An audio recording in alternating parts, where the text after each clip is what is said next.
సామాజిక ఉద్యమకారులు అలాగే మలీదశ తెలంగాణ ఉద్యమ సంగ్రామంలో వైతాళికులుగా నిలిచి ప్రధాన భూమికను పోషించినటువంటి కేశవరావు జాదవ్ గారికి 6వ వర్ధంతి సందర్భంలో నివాళి అర్పిస్తున్నాం. తెలంగాణ రాష్ట్ర వర్కింగ్ జర్నలిస్టుల నుండి కేశవరావు జాదవ్ గారిని స్మరించడం అంటే తెలంగాణ సమాజాన్ని స్మరించడం, తెలంగాణ వ్యవస్థను స్పందించడం, పేదల బతుకులను స్మరించడం, అంతిమంగా సామాజిక న్యాయాన్ని స్మరించడమే కేశవరావు జాదవ్ గురించి. వారు అలాంటి త్యాగాల్ని ఆ స్పృహతో ముందుకెళ్ళినటువంటి గొప్ప మహానుభావులు ప్రొఫెసర్ కేశవరావు జాదవ్ గారు. వారితో నా బంధం దాదాపు 25 ఏళ్ల నాటి బంధం మాది.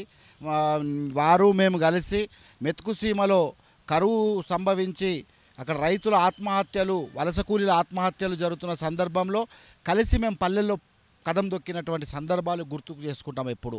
కేశవరావు జాదవ్ గారు, కోదండరాం గారు, మేము, అట్లాగే రమా మెల్కోటే గారు, ఆ తెలంగాణ దుబ్బాక నియోజకవర్గంలోని పలు గ్రామాల్లో మేము దాదాపు ఒక వారం రోజుల పాటు వారితో కలిసి ప్రయాణం చేసినాం, పర్యటించి ఒక్కొక్క ఇంటికి వెళ్ళి బాధిత కుటుంబాలని ఓదార్చినాం.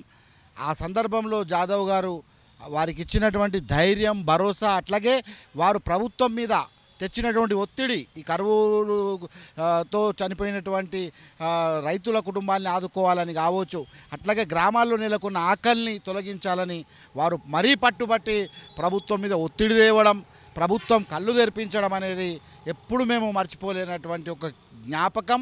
అలాంటి మహనీయునికి అసలు విగ్రహం కాదు కదా, అంతకు మించినటువంటి గౌరవము ఇవ్వాల్సిన బాధ్యత ఈ పాలకుల మీద అలాగే సామాజికవేత్తలందరి మీద ఉందని చెప్పి కూడా నేను తెలంగాణ రాష్ట్ర వర్కింగ్ జర్నలిస్టుల సంఘం పక్షాన ఆశిస్తున్నాను.